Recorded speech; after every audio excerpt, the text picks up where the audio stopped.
So, this is going to be Chapter 8, Flies and Spiders. They walked in single file. The entrance to the path was like a sort of arch leading into a gloomy tunnel made by two great trees that leant together, too old and strangled with ivy and hung with lichen to bear more than a few blackened leaves. The path itself was narrow and wound in and out among the trunks. Soon the light at the gate was like a little bright hole far behind, and the quiet was so deep that their feet seemed to thump along while all the trees leaned over them and listened. As their eyes became used to the dimness, they could see a little way to either side in a sort of darkened green glimmer. Occasionally, a slender beam of sun that had the luck to slip in through some opening in the leaves far above, and still more luck in not being caught in the tangled boughs and matted twigs beneath, stabbed down thin and bright before them. But this was seldom, and it soon ceased altogether. There were black squirrels in the wood. As Bilbo's sharp, inquisitive eyes got used to seeing things, he could catch glimpses of them whisking off the path and scuttling behind tree trunks. There were queer noises, too, grunts, scufflings, and hurryings in the undergrowth, and among the leaves that lay piled endlessly thick in places on the forest floor, but what made the noises he could not see. The nastiest things they saw were the cobwebs, dark, dense cobwebs with threads extraordinarily thick, often stretched from tree to tree or tangled in the lower branches on either side of them. There were none stretched across the path, but whether because some magic kept it clear, or for what other reason, they could not guess. It was not long before they grew to hate the forest as heartily as they had hated the tunnels of the goblins, and it seemed too often even less hope of any ending.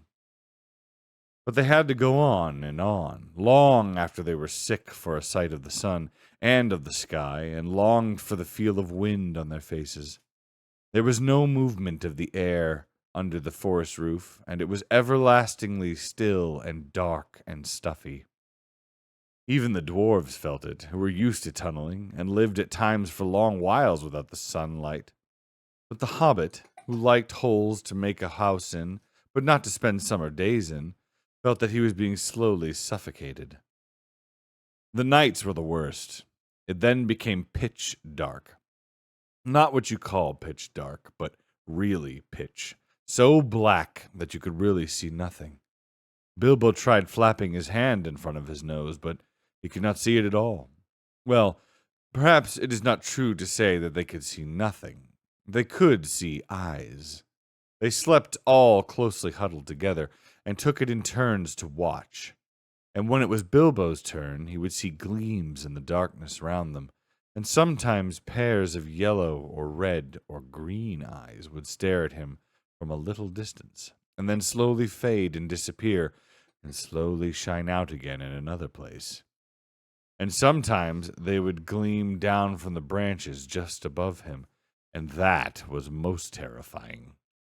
But the eyes that he liked the least were the horrible, pale, bulbous sort of eyes. Insect eyes, he thought, not animal eyes. Only they are much too big. Although it was not yet very cold, they tried lighting watch fires at night, but they soon gave that up. It seemed to bring hundreds and hundreds of eyes all round them, though the creatures, whatever they were careful never to let their bodies show in the little flicker of the flames. Worse still, it brought thousands of dark, gray, and black moths, some nearly as big as your hand, flapping and whirring round your ears. They could not stand it, nor the huge bats, black as a top hat, either, so they gave up fires and sat at night and dozed in the enormous, uncanny darkness. All this went on for what seemed to the hobbit ages upon ages, and he was always hungry, for they were extremely careful with their provisions. Even so, as days followed days, and still the forests seemed just the same, they began to get anxious. The food would not last forever. It was in fact already beginning to get low. They tried shooting at the squirrels, and they wasted many arrows before they managed to bring one down on the path. But when they roasted it, it proved horrible to taste, and they shot no more squirrels. They were thirsty, too, for they had none too much water, and in all the time they had seen neither spring nor stream. This was their state when one day they found their path blocked by a running water. It flowed fast and strong, but not very wide right across the way, and it was black, or it looked in the gloom. It was well that Bjorn had warned them against it, or they would have drunk from it, whatever its color, and filled some of their emptied skins at its banks. As it was, they only thought of how to cross it without wetting themselves in its water. There had been a bridge of wood across, but it had rotted and fallen, leaving only the broken posts near the bank. Bilbo, kneeling on the brink and peering forward, cried, "There's a boat against the far bank. Now, why couldn't it have been this side?" "How far away do you think it is?" asked Thorin, as for by now they knew Bilbo had the sharpest eyes among them. "Not all that far. I shouldn't think about 12 yards. 12 yards? Oh, I should have thought it was 30 at least. But my eyes don't see as well as they used to 100 years ago. Still, 12 yards is as good as a mile. We can't jump it, and we daren't try to swim or wade." "Can any of you throw a rope?" "What's the good of that? The boat is sure to be tied up, even if we could hook it, which I doubt." "I don't believe it is tied," said Bilbo. "Though, of course, I can't be sure in this light. But it looks to me as if it was just drawn up on the bank, which is low just there where the path goes down into the water." "Dory is the strongest, but Philly is the youngest and still has the best sight," said Thorin. "Come here, Philly, and see if you can see the boat Mr. Baggins is talking about." Philly thought he could, so when he had stared a long while to get an idea of the direction, the others brought him a rope. They had several with them, and on the other end of the longest they fastened one of the large iron hooks they had used for catching their packs to the straps about their shoulders. Philly took this in hand, balanced it for a moment, and then flung it across the stream. Splash! It fell in the water. "Oh, not far enough," said Bilbo, who was peering forward. "Couple of feet and you would have dropped it in on the boat. Try again. I don't suppose the magic is strong enough to hurt you if you just touch a bit of wet rope." Philly picked up the hook when he had drawn it back, rather doubtfully all the same.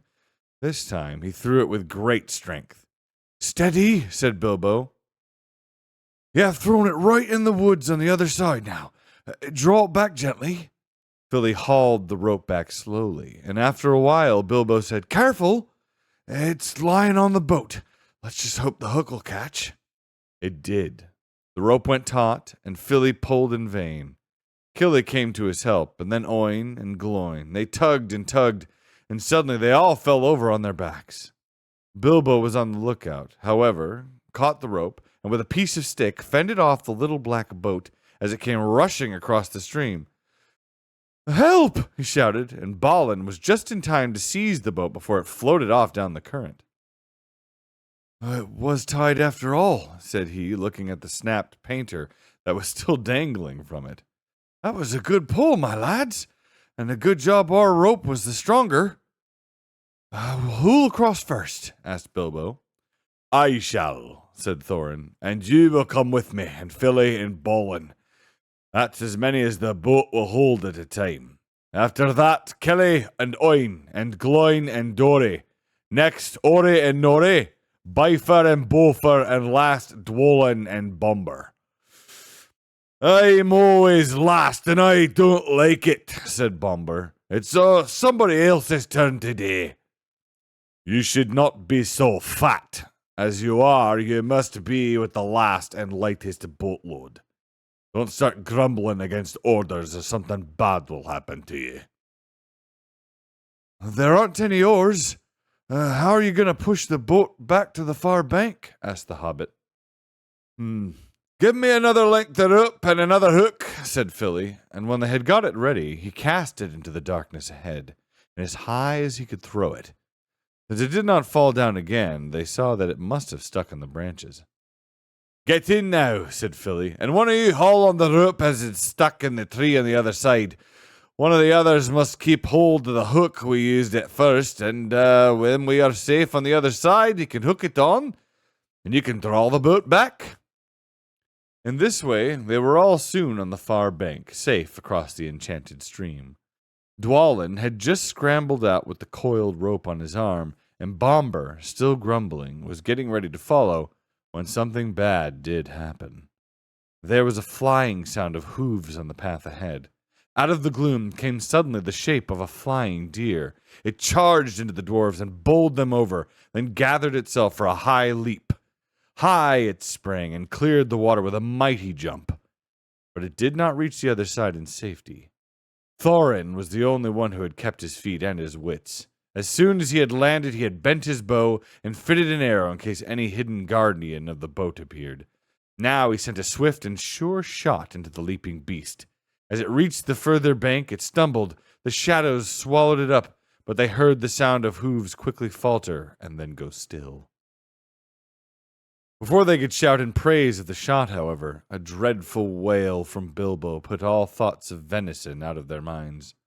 "Bomber has fallen in! Bomber's drowning!" he cried. It was only too true. Bomber had only 1 foot on the land when the heart bore down on him and sprang over him. He had stumbled, thrusting the boat away from the bank, and then toppled back into the dark water, his hands slipping off the slimy roots at the edge, while the boat span slowly off and disappeared. They could still see his hood above the water when they ran to the bank, and quickly they flung a rope with a hook towards him. His hand caught it, and they pulled him to the shore. He was drenched from hair to boots, of course, but that was not the worst. When they laid him on the bank, he was already fast asleep, with one hand clutching the rope so tight that they could not get it from his grasp, and fast asleep he remained, in spite of all they could do.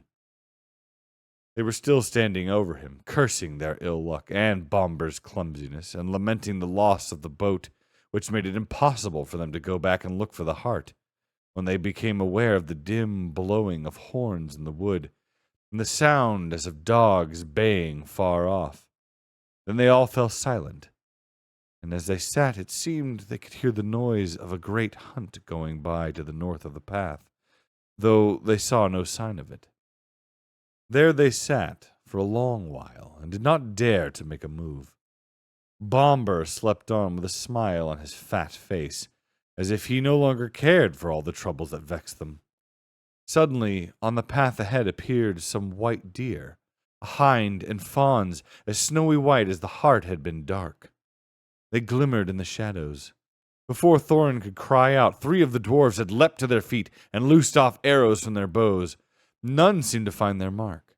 The deer turned and vanished in the trees as silently as they had come, and in vain the dwarves shot their arrows after them. "Stop! Stop!" shouted Thorin, but it was too late. The excited dwarves had wasted their last arrows, and now the bows that Beorn had given them were useless. They were a gloomy party that night, and the gloom gathered still deeper on them in the following days. They had crossed the enchanted stream, but beyond it the path seemed to straggle on just as before, and in the forest they could see no change. Yet if they had known more about it, and considered the meaning of the hunt and the white deer that had appeared upon their path, they would have known that they were at last drawing towards the eastern edge, and would soon have come, if they could have kept their courage and their hope, to thinner trees and places where the sunlight came again. But they did not know this, and they were burdened with the heavy body of Bomber, which they had to carry along with them as best they could, taking the wearisome task in turns of 4 each, while the others shared their packs. If these had not become all too light in the last few days, they would never have managed it. But a slumbering and smiling Bomber was a poor exchange for packs filled with food, however heavy. In a few days' time came when there was practically nothing left to eat or to drink. Nothing wholesome could they see growing in the wood. only funguses and herbs with pale leaves and unpleasant smell. About 4 days from the enchanted stream, they came to a part where most of the trees were beeches. They were at first inclined to be cheered by the change, for here there was no undergrowth, and the shadow was not so deep. There was a greenish light about them, and in places they could see some distance to either side of the path, yet the light only showed them endless lines of straight gray trunks like the pillars of some huge twilight hall. There was a breath of air and a noise of wind, but it had a sad sound. A few leaves came rustling down to remind them that outside autumn was coming on. Their feet ruffled among the dead leaves of countless other autumns that drifted over the banks of the path from the deep red carpets of the forest. Still Bomber slept, and they grew very weary.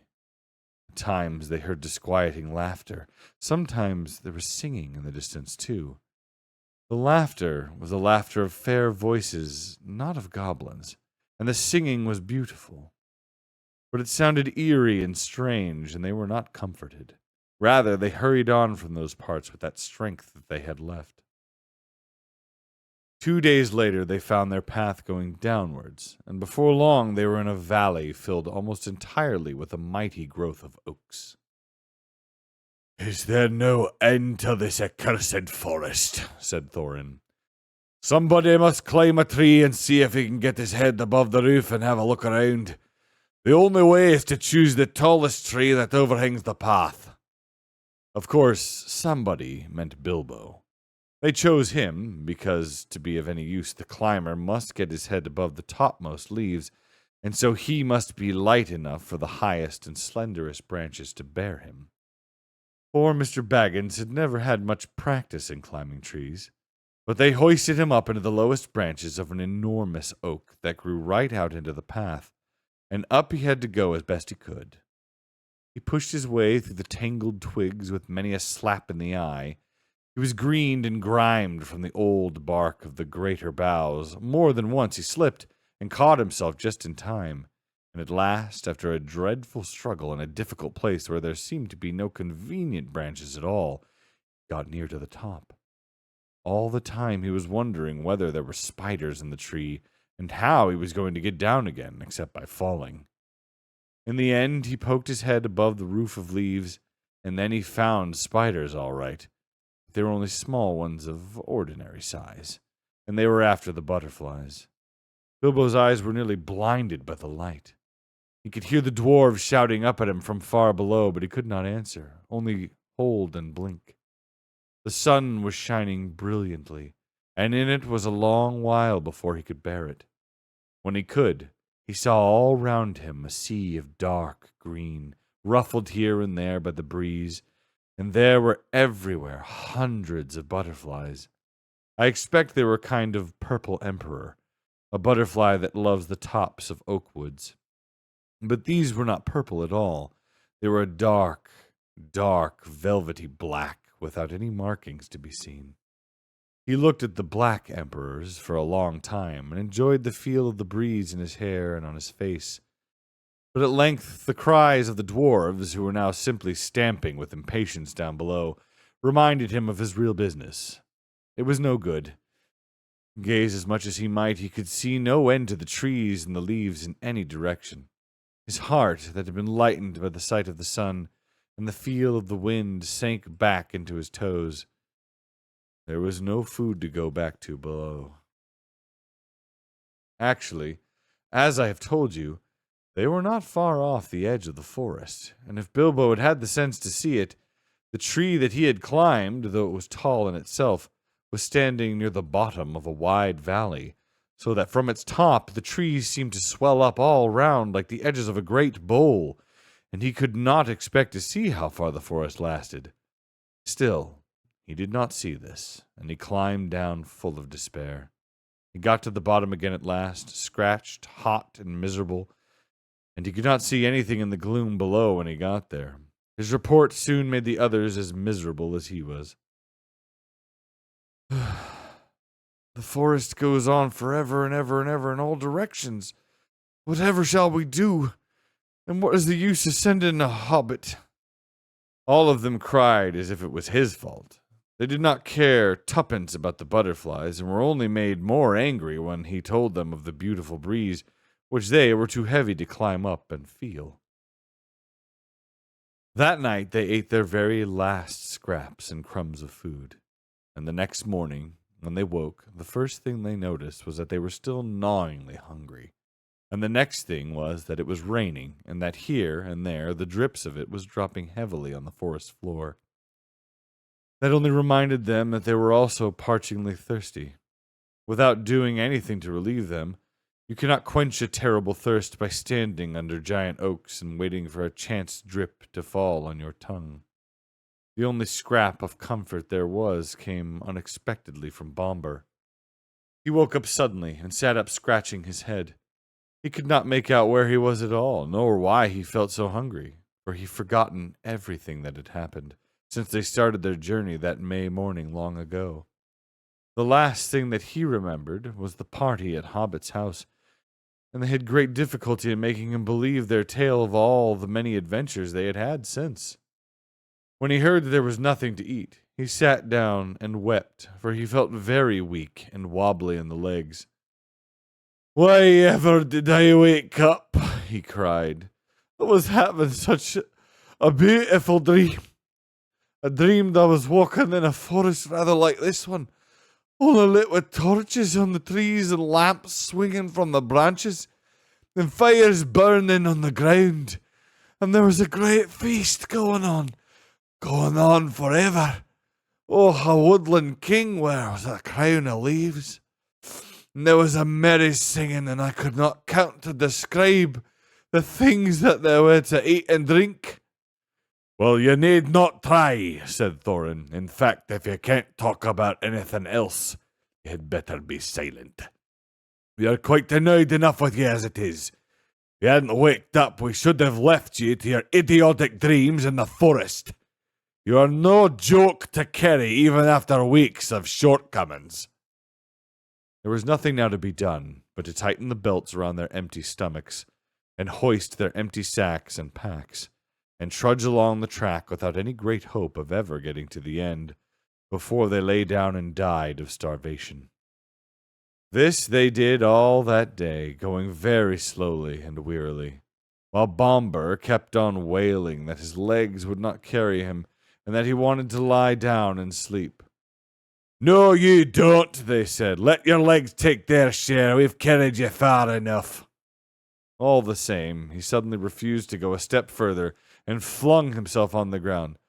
"Go on then, if you must," he said. "I'm just going to lie here and sleep and dream of food. If I can't get any other way, I hope I never wake up again." At that very moment, Balin, who was a little way ahead, called out, "What was that? I thought I saw a twinkle of light in the forest." They all looked, and a longish way off, it seemed, they saw a red twinkle in the dark.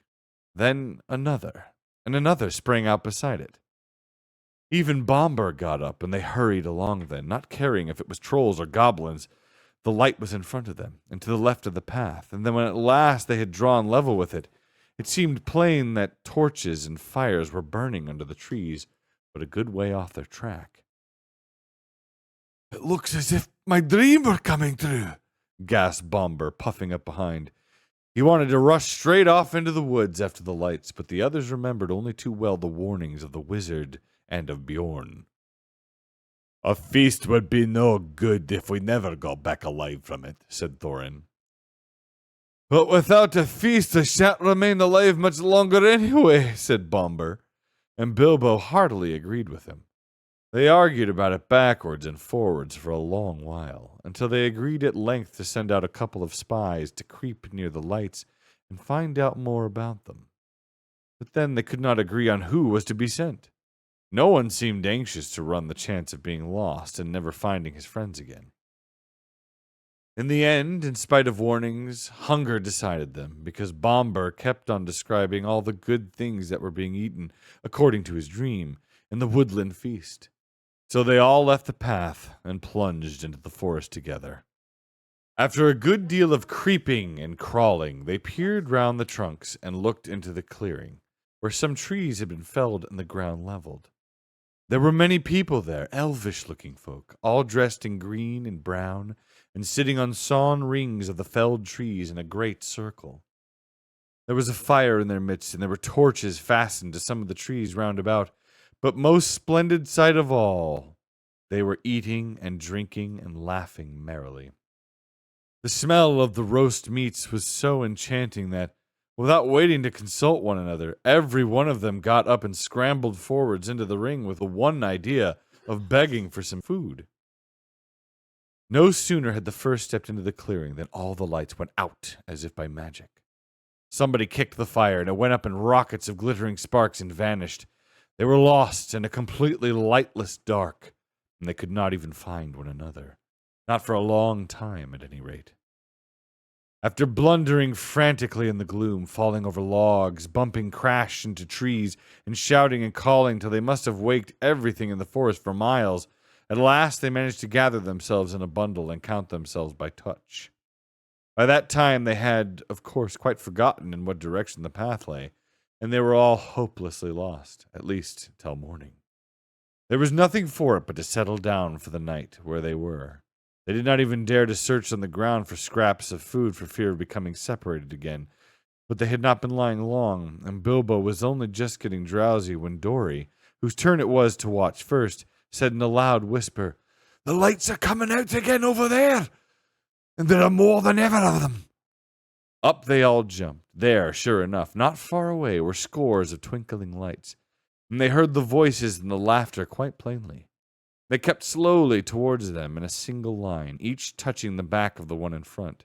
When they got near, Thorin said, "No rushing forward this time. No one is to stir from hiding till I say. I shall send Mr. Baggins alone first to talk to them. They won't be frightened of him. What about me of them?" thought Bilbo. "And anyway, I hope they won't do anything nasty to him." When they got to the edge of the circle of lights, they pushed Bilbo suddenly from behind. Before he had time to slip on his ring, he stumbled forward into the full blaze of the fire and torches. It was no good. Out went all the lights again, and complete darkness fell. If it had been difficult collecting themselves before, it was far worse this time, and they simply could not find the Hobbit. Every time they counted themselves, it only made 13. They shouted and called, "Bilbo Baggins! Hobbit! You dratted Hobbit! Hi! Hobbit confiscate you! Where are ya?" and other things of that sort, but there was no answer. They were just giving up hope when Dory stumbled across him by sheer luck. In the dark, he fell over what he thought was a log, and he found it was the Hobbit curled up fast asleep. It took a deal of shaking to wake him, and when he was awake, he was not pleased at all. "Oh, I was having such a lovely dream," he grumbled, "all about having a most gorgeous dinner." "Oh, good heavens, he's gone like Bomber," they said. "Don't tell us about dreams. Dream dinners aren't any good, and we can't share them." "They are the best I'm likely to get in this beastly place," he muttered, and as he lay down beside the dwarves and tried to go back to sleep and find his dream again. But that was not the last of the lights in the forest. Later, when the night must have been getting old, Killy, who was watching then, came and roused them all again, saying, "There's a great regular blaze of light begun not far away. Hundreds of torches and many fires must have been lit suddenly and by magic. And hark to the singing and the harps." After lying and listening for a while, they found they could not resist the desire to go nearer and try once more to get help. Up they got again, and this time the result was disastrous. The feast that they now saw was greater and more magnificent than before, and at the head of a long line of feasters sat a woodland king with a crown of leaves upon his golden hair, very much as Bomber had described the figure in his dream. The elvish folk were passing bowls from hand to hand and across the fires, and some were harping and many were singing. Their gleaming hair was twined with flowers, green and white gems glinted on their collars and their belts, and their faces and their songs were filled with mirth. Loud and clear and fair were those songs, and out stepped Thorin into their midst. Dead silence fell in the middle of a word. Out went all the lights. The fires leapt up in black smoke. Ashes and cinders were in the eyes of the dwarves, and the wood was filled again with their clamor and their cries. Bilbo found himself running round and round as he thought, and calling, Dory, Nori, Ori, Owen, Gloin, Felly, Kelly, Bomber, Bifer, Beaufort, Dwalin, Bolin, Thorin, Oakenshield, while people he could not see or feel were doing the same all around him, with an occasional Bilbo thrown in. But the cries of the others got steadily further and fainter, and though after a while it seemed to him they changed to yells and cries for help in the far distance, all noise at last died right away, and he was left alone in complete silence and darkness. That was one of the most miserable moments. But he soon made up his mind that it was no good trying to do anything till day came with some little light, and quite useless to go blundering about tiring himself out with no hope of any breakfast to revive him. So he sat himself down with his back to a tree, and not for the last time fell to thinking of his far distant hobbit hole with its beautiful pantries. He was deep in thoughts of bacon and eggs and toast and butter when he felt something touch him. Something like a strong, sticky string was against his left hand, and when he tried to move, he found that his legs were already wrapped in the same stuff, so that when he got up, he fell over. Then the great spider, who had been busy tying him up while he dozed, came from behind him and came at him. He could only see the thing's eyes, but he could feel its hairy legs as it struggled to wind its abominable threads round and round him. It was lucky that he had come to his senses in time. Soon he would not have been able to move at all. As it was, he had a desperate fight before he got free. He beat the creature off with his hands. It was trying to poison him, to keep him quiet, as small spiders do to flies, until he remembered his sword and drew it out. Then the spider jumped back, and he had time to cut his legs loose. After that, it was his turn to attack. The spider was evidently not used to things that carried such stings at their sides, or it would have hurried away quicker. Bilbo came at it before it could disappear and stuck it with his sword right in the eyes. Then it went mad and leapt and danced and flung out its legs in horrible jerks until he killed it with another stroke, and then he fell down and remembered nothing more for a long while. There was the usual dim gray light of the forest day about him when he came to his senses. The spider lay dead beside him, and his sword blade was stained black. Somehow, the killing of the giant spider, all alone by himself in the dark without the help of the wizard or the dwarves or of anyone else, made a great difference to Mr. Baggins. He felt a different person, and much fiercer and bolder in spite of an empty stomach, as he wiped his sword on the grass and put it back into its sheath. "I will give you a name," he said to it, "and I shall call you Sting." After that, he set out to explore. The forest was grim and silent, but obviously he had first of all to look for his friends, who were not likely to be very far off, unless they had been made prisoners by the elves, or worse things. Bilbo felt that it was unsafe to shout, and he stood a long while wondering in what direction the path lay, and in what direction he should go first to look for the dwarves. "Oh, why did we not remember Bjorn's advice and Gandalf's?" he lamented. "What a mess we are in now. I only wish it were we. Oh, it is horrible being all alone." In the end, he made as good a guess as he could at the direction from which the cries for help had come in the night, and by luck, he was born with a good share of it. He guessed more or less right, as you will see. Having made up his mind, he crept along as cleverly as he could. Hobbits are clever at quietness, especially in woods, as I have already told you. Also, Bilbo had slipped on his ring before he started. That is why the spiders neither saw nor heard him coming. He had picked his way stealthily for some distance when he noticed a place of dense, black shadow ahead of him. Black even for that forest, like a patch of midnight that had never been cleared away. As he drew nearer, he saw that it was made by horrible spider webs, one behind and over and tangled within another. Suddenly he saw, too, that there were spiders, huge and horrible, sitting in the branches above him, and ring or no ring, he trembled with fear lest they should discover him.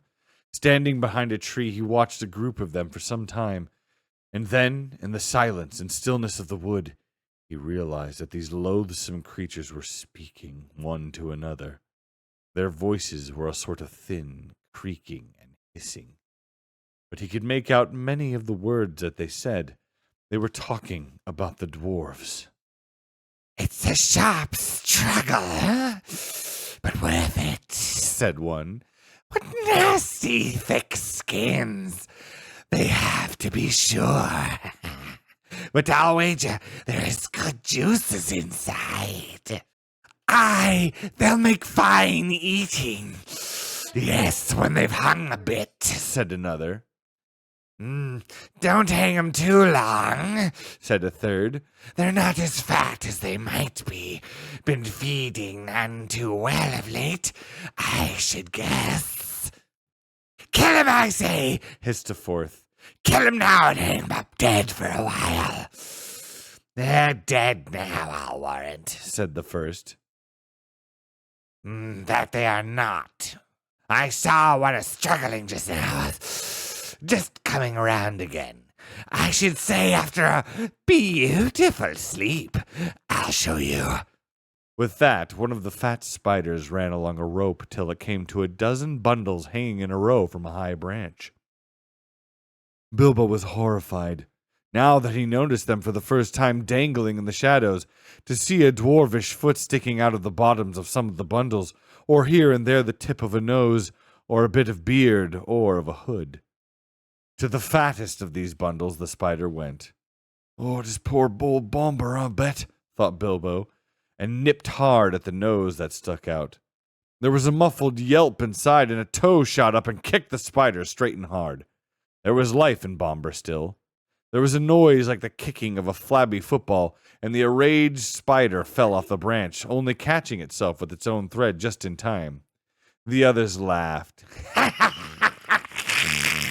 "You were quite right, yes," they said. "The meat's alive and kicking. I'll soon put an end to that," hissed the angry spider, climbing back onto the branch. Bilbo saw that the moment had come when he must do something. He could not get up at the brutes, as he had nothing to shoot with, but looking about he saw that in this place there were many stones lying in what appeared to be a now dry little watercourse. Bilbo was a pretty fair shot with a stone, and it did not take him long to find a nice, smooth, egg-shaped one that fitted his hand quite cozily. As a boy, he used to practice throwing stones at things until rabbits and squirrels and even birds got out of his way as quick as lightning if they saw him stoop. And even grown up, he had still spent a deal of his time at quoits, dart throwing, shooting at the wand, bowls, ninepins, and other quiet games of the aiming and throwing sort. Indeed, he could do lots of things, besides blowing smoke rings, asking riddles, and cooking, that I haven't had time to tell you about. There is no time now. While he was picking up stones, the spider had reached Bomber, and soon he would have been dead. At that moment, Bilbo threw. The stone struck the spider plunk on the head, and it dropped senseless off the tree, flopped to the ground with all its legs curled up. The next stone went whizzing through a big web, snapping its cords and taking off the spider sitting in the middle of it. Whack! Dead. After that, there was a deal of commotion in the spider colony, and they forgot the dwarves for a bit, I can tell you. They could not see Bilbo, but they could make a good guess at the direction from which the stones were coming. As quick as lightning, they came running and swinging towards the hobbit, flinging out their long threads in all directions till the air seemed full of waving snares. Bilbo, however, soon slipped away to a different place. The idea came to him to lead the furious spiders further and further away from the dwarves, if he could, to make them curious, excited, and angry all at once. When about 50 had gone off to the place where he had stood before, he threw some more stones at these, and at others that had stopped behind. Then, dancing among the trees, he began to sing a song to infuriate them, and bring them off all after him, and also to let the dwarves hear his voice. This is what he sang. "Old fat spider spinning in a tree, old fat spider can't see me. Attercop, won't ye stop? Stop your spinning and look for me. Old Tom Noddy, all big body, old Tom Noddy can't spy me. Attercop, down you drop. You'll never catch me up your tree. Not very good, perhaps, but then you must remember that he had to make it up himself, on the spur of a very awkward moment. It did what he wanted anyway. As he sang, he threw some more stones and stamped. Practically all the spiders in the place came after him.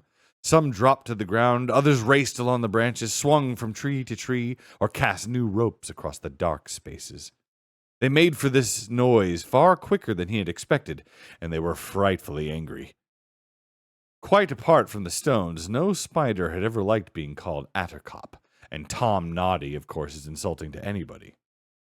Off Bilbo scuttled to a fresh place, but several of the spiders had run now to different points in the glade where they lived, and were busy spinning webs across all the spaces between the tree stems. Very soon the hobbit would be caught in a thick fence of them all around him. That, at least, was the spider's idea. Now, standing in the middle of the hunting and spinning insects, Bilbo plucked up his courage and began a new song.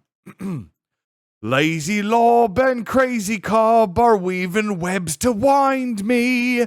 I am far more sweet than other meat, but still they cannot find me. Here I am, naughty little flies. You are fat and lazy.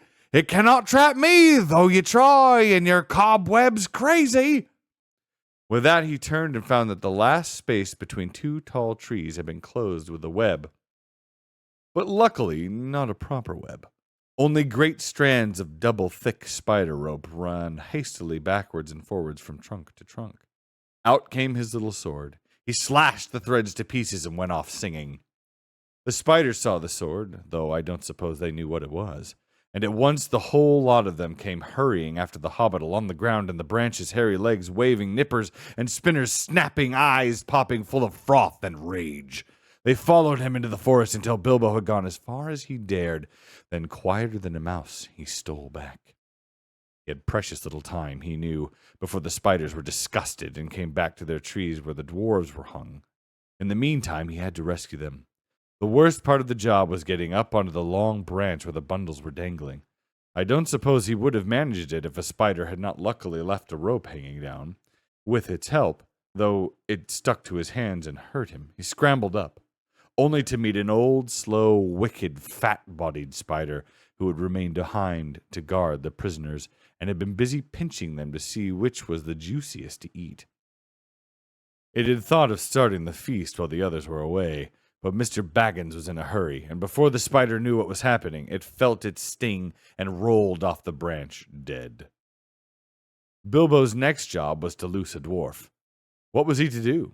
If he cut the string which hung him up, the wretched dwarf would tumble thump to the ground a good way below, wriggling along the branch, which made all the poor dwarves dance and dangle like ripe fruit. He reached the first bundle. Philly or Killy, he thought by the tip of a blue hood sticking out at the top. Most likely Philly, he thought by the tip of a long nose poking out of the winding threads. He managed by leaning over to cut most of the strong, sticky threads that bound him round, and then, sure enough, with a kick and a struggle, most of Philly emerged. I am afraid Bilbo actually laughed at the sight of him jerking his stiff arms and legs as he danced on the spider string under his armpits, just like one of those funny toys bobbing on a wire.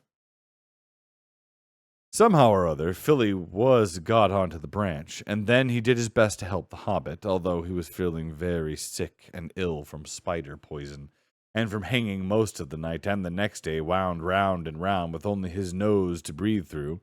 It took him ages to get the beastly stuff out of his eyes and eyebrows, and as for his beard, he had to cut most of it off. Well, between them they started to haul up first one dwarf and then another, and slash them free. None of them were better off than Philly, and some of them were worse.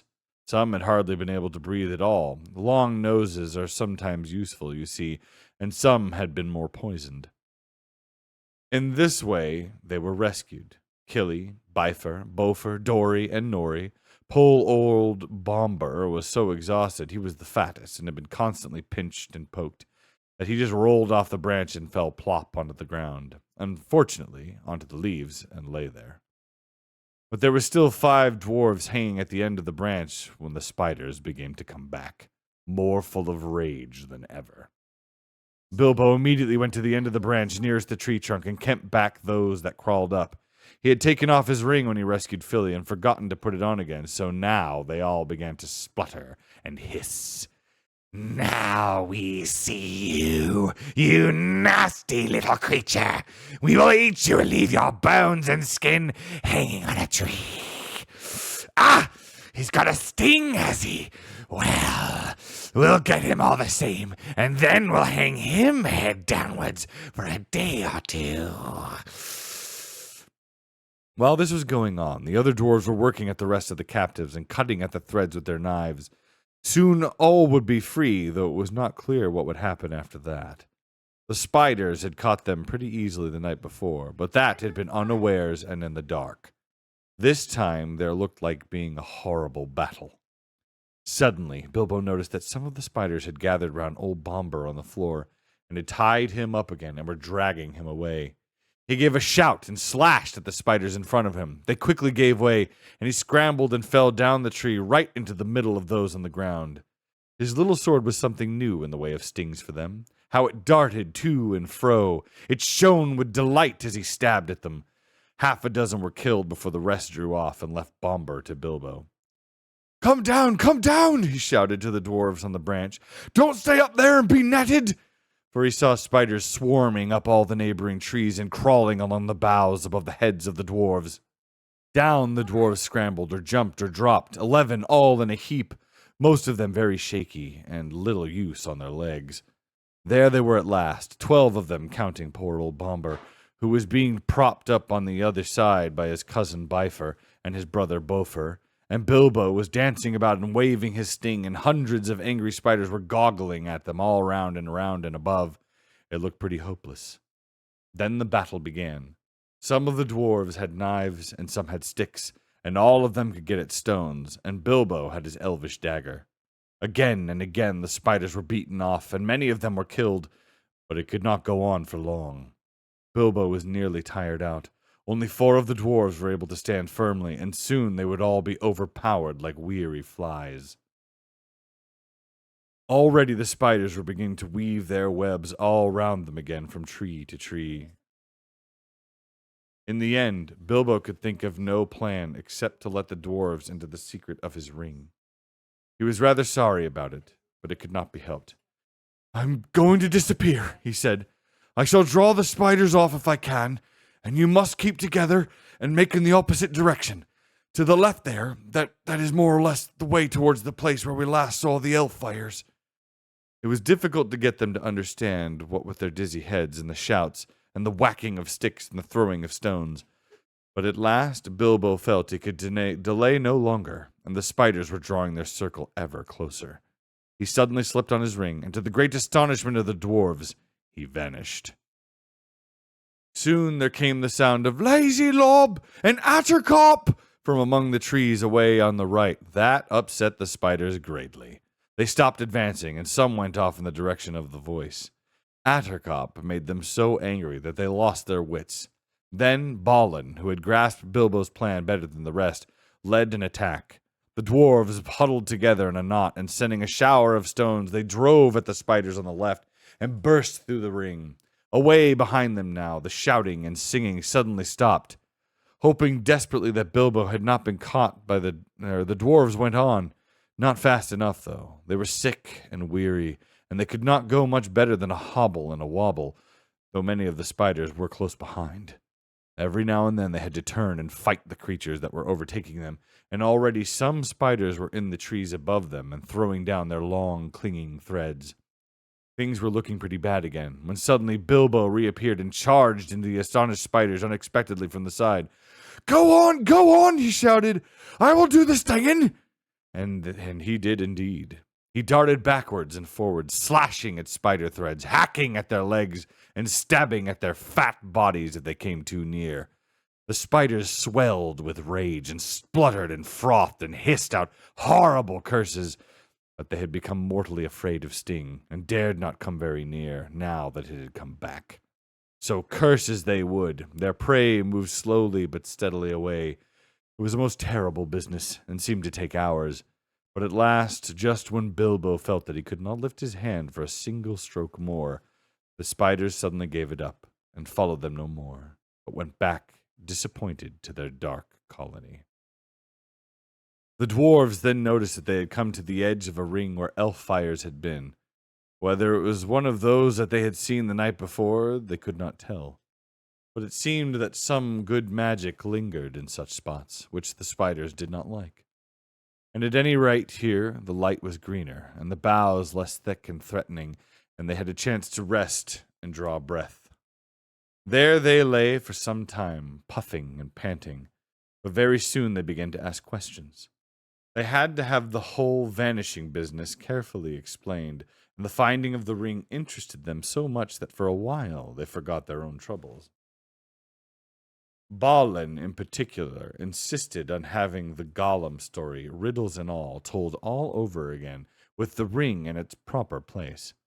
But after a time, the light began to fail, and then other questions were asked. Where were they, and where was their path, and where was there any food, and what were they going to do next? These questions they asked over and over again, and it was from little Bilbo that they seemed to expect to get the answers, from which you can see that they had changed their opinions of Mr. Baggins very much, and had begun to have a great respect for him, as Gandalf had said they would. Indeed, they really expected him to think of some wonderful plan for helping them, and were not merely grumbling. They knew only too well that they would soon all have been dead if it had not been for the Hobbit, and they thanked him many times. Some of them even got up and bowed right to the ground before him, though they fell over with the effort, and could not get on their legs again for some time. Knowing their truth about the vanishing did not lessen their opinion of Bilbo at all, for they saw that he had some wits, as well as luck, and a magic ring. And all three were very useful possessions.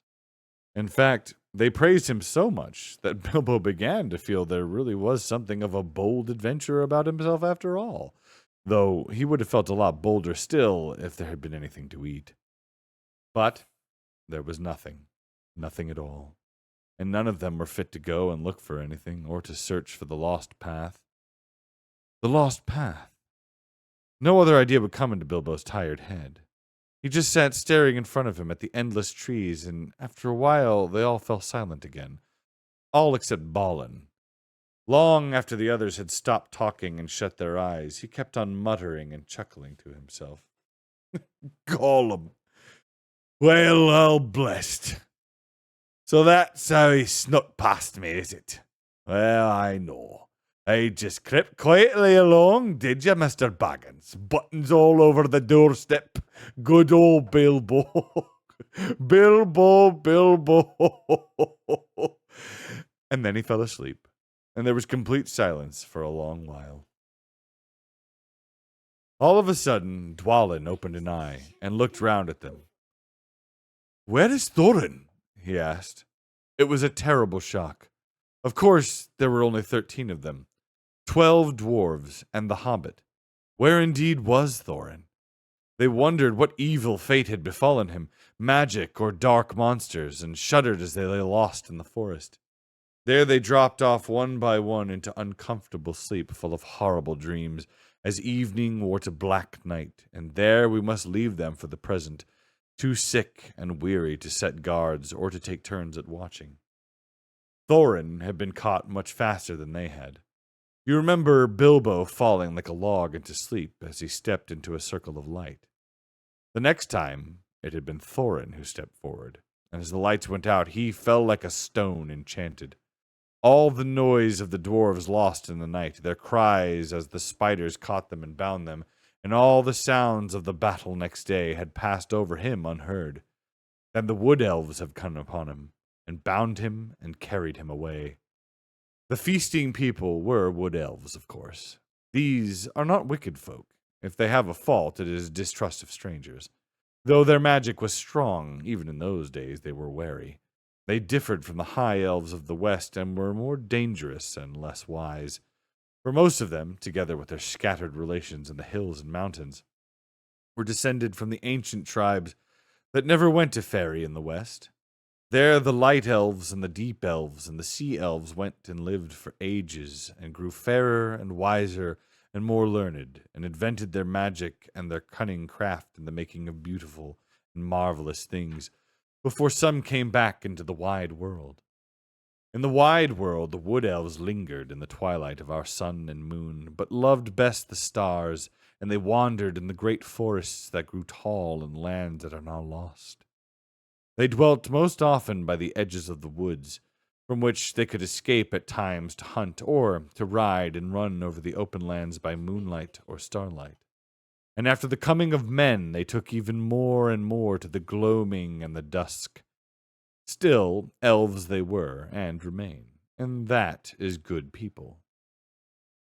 In a great cave some miles within the edge of Mirkwood on its eastern side, there lived at this time their greatest king. Before his huge doors of stone, a river ran out of the heights of the forest and flowed on and out into the marshes at the feet of the high wooded lands. This great cave, from which countless smaller ones opened out on every side, wound far underground and had many passages and wide halls, but it was lighter and more wholesome than any goblin dwelling, and neither so deep nor so dangerous. In fact, the subjects of the king mostly lived and hunted in the open woods, and had houses or huts on the ground and in the branches. The beeches were their favorite trees. The king's cave was his palace, and the strong place of his treasure, and the fortress of his people against their enemies. It was also the dungeon of his prisoners. So to the cave they dragged Thorin, not too gently, for they did not love dwarves and thought he was an enemy. In ancient days they had had wars with some of the dwarves, whom they accused of stealing their treasure. It is only fair to say that the dwarves gave a different account, and said that they only took what was their due, for the elf king had bargained with them to shape his raw gold and silver, and had afterwards refused to give them their pay. If the elf king had a weakness, it was for treasure, especially for silver and white gems, and though his hoard was rich, he was ever eager for more, as he had not yet as great a treasure as other elf lords of old. His people neither mined nor worked metals or jewels, nor did they bother much with trade or with tilling the earth.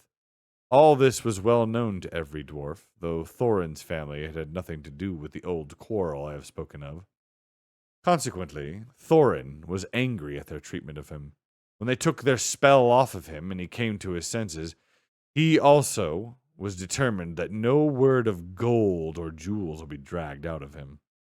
The king looked sternly on Thorin when he was brought before him and asked him many questions, but Thorin would only say that he was starving.